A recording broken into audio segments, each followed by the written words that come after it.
In the shadows of Cardiff, a desperate young father tried to burgle a cannabis factory. But this wasn't an ordinary house. It belonged to an Albanian gang that ruled through fear. By night's end, he was dead, his body dumped in the street, a brutal warning to anyone who dared cross them. But who really set this tragedy in motion? The man who broke in, or the men who refused mercy? Was it punishment, or a message? And how did one desperate choice spiral into cold-blooded murder?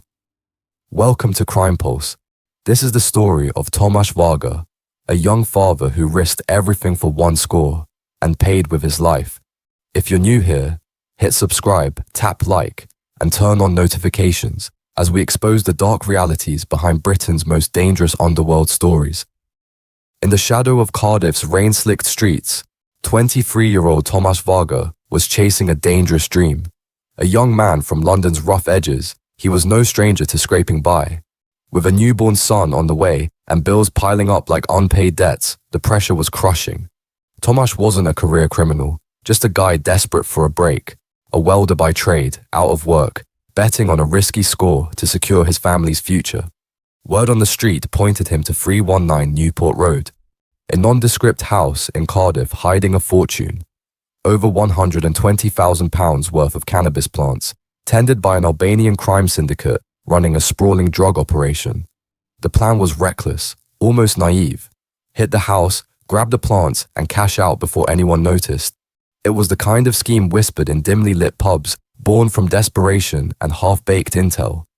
On the night of January 28th, 2021, Tomasz and his mate Carl Davies, a 26-year-old with his own debts to dodge, made the 3-hour drive from London to Cardiff. Carl stayed behind the wheel of their beat-up van, parked down the street, engine idling like a nervous heartbeat. Tomasz, alone, crept toward the house, tools in hand, ready to pry open a future he'd never see. But 319 Newport Road wasn't just a house. It was a fortress for an Albanian gang's cannabis empire.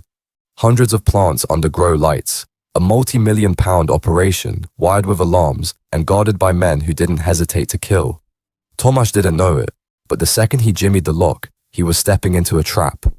What happened next would unravel in blood and betrayal, a brutal collision of desperation and ruthlessness on a quiet Cardiff street. Tomasz Waga pried open the door of 319 Newport Road, unaware he'd triggered a silent alarm. Inside, hundreds of cannabis plants grew under humming lights, a multi-million-pound hub of an Albanian crime syndicate. Heisland Aliaj, 31, the gardener, was upstairs. Loyal to the operation, he called enforcers Joseph Nushi, 28, and Mihal Dana, 29, who arrived within minutes. The house turned into a kill zone as Nushi and Dana stormed in, armed with a baseball bat, a bamboo cane, and raw fury. They descended on him like wolves. A broken brick, left amid the debris of a knocked-through wall, became a weapon in their hands.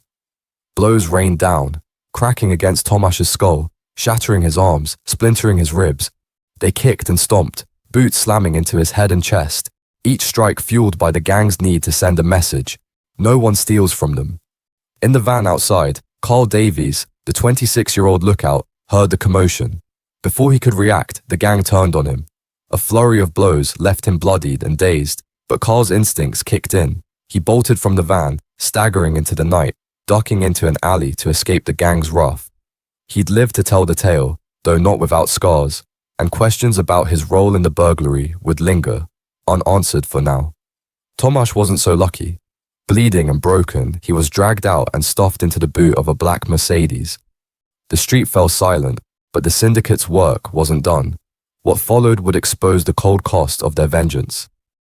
The black Mercedes sped through Cardiff's empty streets, its boot hiding a grim cargo. Tomasz Waga, barely alive, his body broken from the savage beating. Joseph Nushi and Mihal Dana, enforcers of an Albanian crime syndicate, had left him with 28 wounds, shattered skull, broken arms, splintered ribs, and brain swelling. Blood filled his airways, stealing his final breaths. They stopped on Westville Road, a silent residential street, no cameras in sight. The boot opened and Tomasz's body was dragged out, dumped on the cold pavement, his wallet and phone stripped to erase any link to the syndicate. Hours later, just before 11 p.m., A passerby walking their dog froze at the sight. A young man, face battered beyond recognition, sprawled lifeless in the dim streetlight. They called the police, setting off a chain of evidence collection. Bloodstains, tire marks, and forensic traces that pinned the cause of death to airway obstruction from blood. The syndicate's message was clear: steal from their multi-million-pound cannabis empire, and you pay with your life. But the evidence left behind would betray their clean getaway. The killers slipped away, but a cross-border hunt was closing in. Hours after dumping Tomasz Waga's body, Josef Nushi, Michal Dana, and Heisland Aliaj vanished from Cardiff. They split up, taking taxis to ports and catching flights to Albania, betting their syndicate's network would shield them. South Wales police, fueled by bloodstains and tire tracks from Westville Road, issued international warrants. The National Crime Agency and European partners tracked Nushi and Dana to Paris, hauling them back to the UK in July 2021. Aliaj was traced to Germany months later, extradited by late 2021. In October 2022, Newport Crown Court laid bare the syndicate's brutality. DNA on a bloodied baseball bat tied Nushi to Carl Davies's wounds, while Aliaj's prints marked the cannabis factory at 319 Newport Road. Tire marks linked the gang's Mercedes to the body dump. Nushi and Dana were convicted of murdering Waga and wounding Davies with intent. Aliaj took a manslaughter charge, unlawful wounding, and pleaded guilty to producing cannabis. Two others, Gledys Mahala and Mario Kato, walked free after directed acquittals for insufficient evidence. The convictions exposed the syndicate's brutal grip, but the defendants' pleas for leniency were still to come. The defense would soon argue their case, grasping for mercy in a courtroom heavy with evidence. In Newport Crown Court, the defense fought to soften the blow of the guilty verdicts. Stephen Moses KC, for Josef Nushi, argued the murder of Tomasz Waga wasn't planned but a reaction to the burglary. He claimed the intruder's attempt to steal from the syndicate's cannabis operation provoked Nushi, painting him as a man of good character, a former Albanian farmer who came to the UK to build a better life for his family, not to kill. John Roy KC, representing Michal Dana, admitted his client meant to harm Waga but not to end his life, stressing no premeditation. He distanced Dana from the cannabis factory, insisting he wasn't part of the syndicate, just a labourer from an Albanian village who worked to support his elderly mother. The claim rang hollow against evidence of his brutal role. Jeremy Wainwright KC, for Highland Aliaj, leaned on a relative's letter detailing Aliaj's past as an Albanian fireman. He cited a bravery award from a 2019 earthquake rescue, where Aliaj saved a man from rubble. Wainwright argued Aliaj's remorse was genuine, offering an apology to Waga's family for his part in the manslaughter, though his guilty plea to cannabis production tied him firmly to the syndicate. The defences leaned on character and context, but the blood on the baseball bat and the body on Westville Road loomed large. The judge now faced the task of weighing mercy against the weight of a brutal crime. At the sentencing hearing at the same court, a victim personal statement was read out on behalf of Tomasz Waga's sister, Patricia. She said, "I am making this statement on behalf of my mother, my father, and Tomasz's partner. We've all had to try to complete our own statements. However, they have found this extremely painful and upsetting, and therefore have been unable to do so. I've been living in survival mode since, and the pain of not being there to comfort him in his last moments of life as his older sister has been unimaginable. Not to mention the inhumane way in which he was dumped like a bag of rubbish, which will haunt me for the rest of my life, as will seeing his lifeless and battered face during a formal identification. The events that unfolded on January 28, 2021, did not warrant my brother being killed, as no one deserves to have their life taken at the hands of another individual, or even worse, numerous individuals, as was the case here.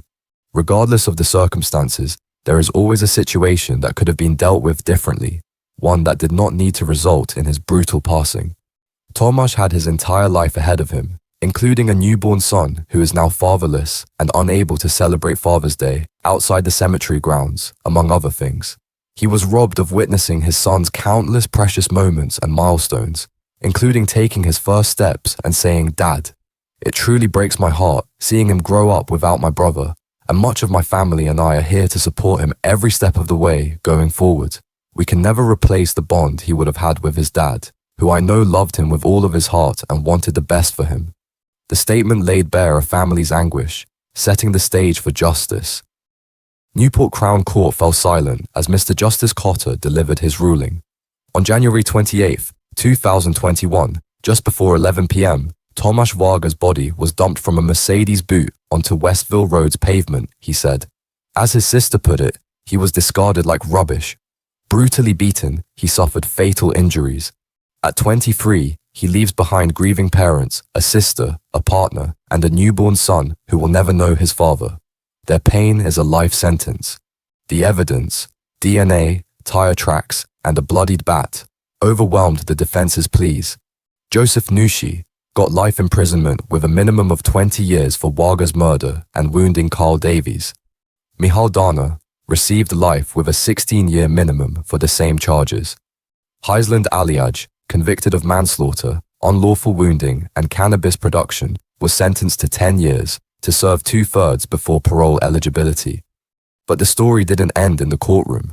In the years following Waga's death, police across Wales continued to uncover cannabis farms run by Albanian organised crime networks, the same type of operation that cost Tomasz his life.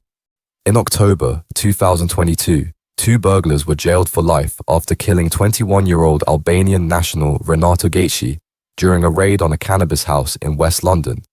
Earlier that year, in June 2022, Welsh police arrested 12 Albanian gang members in a series of coordinated raids on cannabis farms across the Swansea area.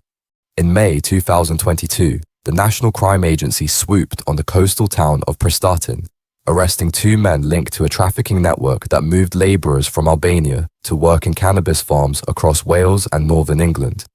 A month earlier, in April 2022, 6 Albanian gardeners were jailed after being found with 550 plants in a property in Rhyl, North Wales. And in late 2021, 3 men were sentenced to 3 years each for running a cannabis farm in Neath, near Swansea, after taking selfies beside the plants, posing with wads of cash pressed to their ears. The pattern was clear, a hidden but growing criminal economy, powered by desperation, coercion, and fear. As Steve Rolls, senior policy analyst for the Transformed Drug Policy Foundation, explained, cannabis market violence is a result of cannabis prohibition, not cannabis itself. We don't see producers in legal markets being beaten to death, just as we don't see rival brewers or tobacconists killing each other. He continued, prohibition has created a multi-billion-pound illegal profit opportunity in the UK. It's attracted organised crime and left vulnerable people, including trafficked workers and undocumented migrants, exposed to exploitation, violence, and criminalisation under failed drug laws. After the sentencing, Detective Superintendent Mark O'Shea from South Wales Police called the case one of the most complex investigations ever undertaken by the force, involving arrests across Albania, France, and Germany. People often talk of cannabis as being a victimless crime, but it's not, he said. Organised crime sits behind many of these farms. They make fortunes off the backs of our communities, and they protect their plantations with violence and intimidation. The murder of Tomasz Waga stands as a brutal reminder that behind every illegal grow house lies a hidden chain of exploitation, fear, and bloodshed. Thanks for watching today's episode on Crime Pulse. Our thoughts are with the family of Tomasz Waga, a much-loved son, brother, father, and partner to his girlfriend. For more stories exposing crime's toll, click the subscribe button, turn on your notification, and join the pursuit of truth. See you in the next one.